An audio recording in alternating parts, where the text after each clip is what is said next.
Well, it's pretty common knowledge that certain foods are healthy and others aren't so much. It's pretty rare that you ever get an explanation as to why. And one thing that bothers me quite a bit is when someone says to eat something because it's good for you or it's a superfood. And almost universally, what that really translates to is it grows in nature. Ironically, half the time it only grows in nature because we've selectively bred it over thousands of years to be that way. And when half of our leading sources of nutrition advice are Pinterest recipes, a lot of what we consider common knowledge is actually completely made up. As an example, one of the most common terms you'll see online with regards to healthy food is that something gets rid of toxins in your body, which really doesn't make any sense. If your body is filled with toxins and certain foods remove them, then that means we could have brought back Steve Irwin with a blueberry smoothie.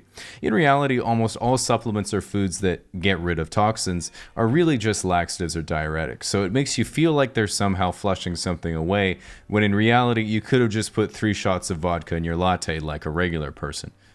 The next thing you'll often run into are online recipes for anything made overnight in a mason jar telling you you're not getting enough antioxidants. And one of the ways you can tell if you're not getting enough antioxidants is by looking at your skin and seeing if it's starting to rust. And while they do play a role in your body, the problem with suggesting that you should consume more is that it's fundamentally like saying the more oil you have in your car, the less likely it is to break down, which is not true, because too much actually makes things worse. The good news is that if you do have too much oil in your car, you can add the excess to your overnight oats because motor oil is also high in antioxidants. Another common idea that's recently started to shift is that you should never skip breakfast, which there is absolutely no scientific basis for except that breakfast food is my favorite. I think the funny thing is that when I used to tell people I skipped breakfast, they thought I was crazy, but now I can say, I'm doing intermittent fasting, and they're like, oh, very disciplined, when in reality I just woke up at noon. Relatedly, the next thing that's often incredibly misunderstood is diet, especially with things like paleo, keto, intermittent fasting, and varying degrees of vegetarianism becoming so popular. We've all heard limitless jokes about how do you know if someone is a vegan? Because they'll tell you, ha ha ha, classic comedy. But that's not even the case anymore. I see way more people on low-carb ketogenic diets post things on the internet like, look at this fool I saw today, eating an apple like an absolute normie, as they show off their Costco haul of pork rinds and butter. The most important thing to know is that generally speaking, weight is regulated by calorie intake, so you have a certain amount of calories you burn in a day, and if you repeatedly intake more than that, you'll gain weight, and if you intake less than that, you'll lose weight. As a quick disclaimer, the exact amount of calories absorbed from food isn't always 100%, which is why some people claim calories in, calories out isn't true, but being more exact, calories metabolized and absorbed minus calories burned always is true.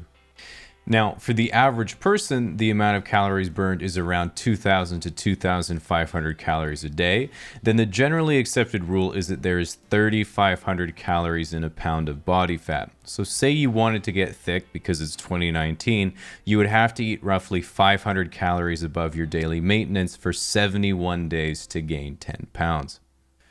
Then if we look at the composition of food itself, all food is made up of 3 primary macronutrients that serve a different bodily function, and each has a different caloric value. We have fat, which has 9 calories per gram, protein, which has 4 calories per gram, and carbohydrates, which have 4 calories per gram as well. And then there's a 4th bonus macronutrient, alcohol, which has 7 calories per gram. As for their physiological roles, loosely speaking, fat regulates hormones and stops your cells from imploding. Protein is for bodily function and muscular regeneration. Carbohydrates are primarily for aerobic and anaerobic activity. And then alcohol, which sadly just poisons you. The good news is that because too much alcohol is toxic, if your friend is passed out in the club bathroom, you can flush out the alcohol by popping a blueberry under their tongue, just like a sensu bean. Below that, we have fiber and micronutrients, which are all your vitamins and minerals. Just make sure you get enough of these or your teeth will fall out. Now, with these fundamentals in mind, if we start to take a look at all the popular and successful diets out there nowadays, the fact of the matter is that almost all of them have good points, but they also all have bad points, meaning that you're not an enlightened member of the nutritional Illuminati just because you stopped eating bread. And if we take a look at all the most common diets that cover the full spectrum of plant-based to animal-based, we can see they all have pros and cons. Veganism is sustainable and very nice to the animals, but it's a bit harder to get the right macronutrients, and you constantly have to wonder if your friends don't want you for dinner because of your dietary restrictions or just your personality. Vegetarianism is sustainable and nice to the animals, but limited food choices. Paleo diets are good for weight loss, but again, limited food choice.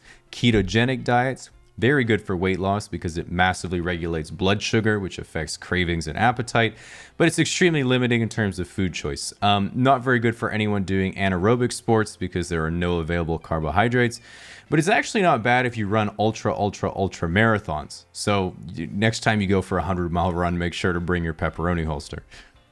Carnivorous diets, these ones are a bit weird and they're very unsustainable, but very good for weight loss and autoimmune disorders / arthritis / certain types of depression. And while there have been some pretty miraculous anecdotes, the downside is that it has not been well studied long term, and everyone at the restaurant will think you're a serial killer as you peel the breading off your KFC family bucket. For some reason, the community is also really involved with cryptocurrency, so if anyone was actually the nutritional Illuminati, this would be it. And then finally, the classic if it fits your macros, which means eating whatever you want as long as it fits within a designated calorie limit and matches the amount of protein, fat, and carbohydrates you've allotted. This is common for athletes and people who want to be bodybuilders, but in the 7 years they've been going to the gym, they've only made 2 years worth of progress. Speaking of the gym, there are also a few misconceptions when it comes to exercise, and one of the most common jokes you hear in weightlifting communities is making fun of people who say, "I'm just looking to tone." Because the only two variables to your physical appearance is the volume of muscle you have and the volume of fat you have. It's also incredibly difficult to gain muscle, so you'll often hear girls and even guys say, "I'm worried that if I start lifting weights, I'll get too big." And unfortunately, the thing is, no matter how much you believe you're an anime protagonist, it just isn't going to happen.